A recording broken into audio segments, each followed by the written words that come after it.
I was recently asked why I believe that there's objective morality, and it's a fair question. A lot of people don't understand the difference between objective and subjective.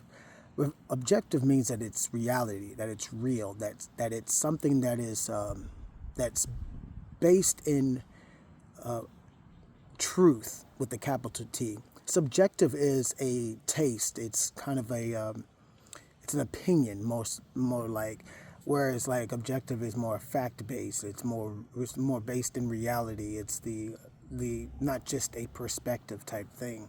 And so my belief in God, is gives me grounds and a foundation to believe and to trust and to know that there's objective morality. Now, some people will argue and it's like, well, there's different cultures and they all do different things. And I'm like, yes, but objectively, we know that there are some objective moral laws that we hold to be truth, even if we don't want them to be. Like you know, from a real sense, from reality, that harming a kid objectively for the fun of it is objectively evil. So think about that for a second. Everybody knows this. Now, people may not, there are people who may find that they enjoy that, they're evil. But everyone roars back in indignation when they hear that a child was molested or taken advantage of for just pleasure. There's that is objectively evil. Now, something that's subjective would be like, I like the color red or blue, or I like the taste of broccoli, or I like to eat healthy. I call things like that. Those are subjective opinions that I employ, but everyone knows that there's something wrong objectively, based in reality, that it is absolutely evil to harm a kid for fun, to harm any older person for fun. That's evil. So the reason why I'm saying that is because you can't have that indignation without there being some type of mind prior to the human mind to ground that and define that as wrong.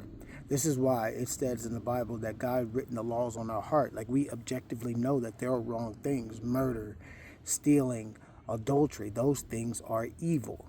They're not just, and people will say, well, I can do good without God. It's like, well, if there is no God, there is no standard of good. There is no standard of bad. What you would have to say if someone was to like murder your friend, you would have to say, I subjectively don't like that. I know that you subjectively like that, but I don't like it. I know that you do. But you could never say from an atheistic point of view or a subjective point of view that that was okay and or that was not okay. Those those oughts and shoulds are grounded in the foundation of there being objective, wrong, evil, right, good. So that is one of my evidence that God exists, is that we all inherently know that something is good or evil, even when we don't want to admit it. Some people don't want to admit it. They'll try to say we got it from the culture or not, which that's not the case. You may gather some subjective morals from your culture or your family and stuff, but we know that there are some absolutes that are absolutely evil no matter what culture you come from. And that's one of my evidences that God is real. Now, if you want to learn more about why I believe that Jesus Christ is the one true God, I'll talk more about that another time. Y'all have a blessed day.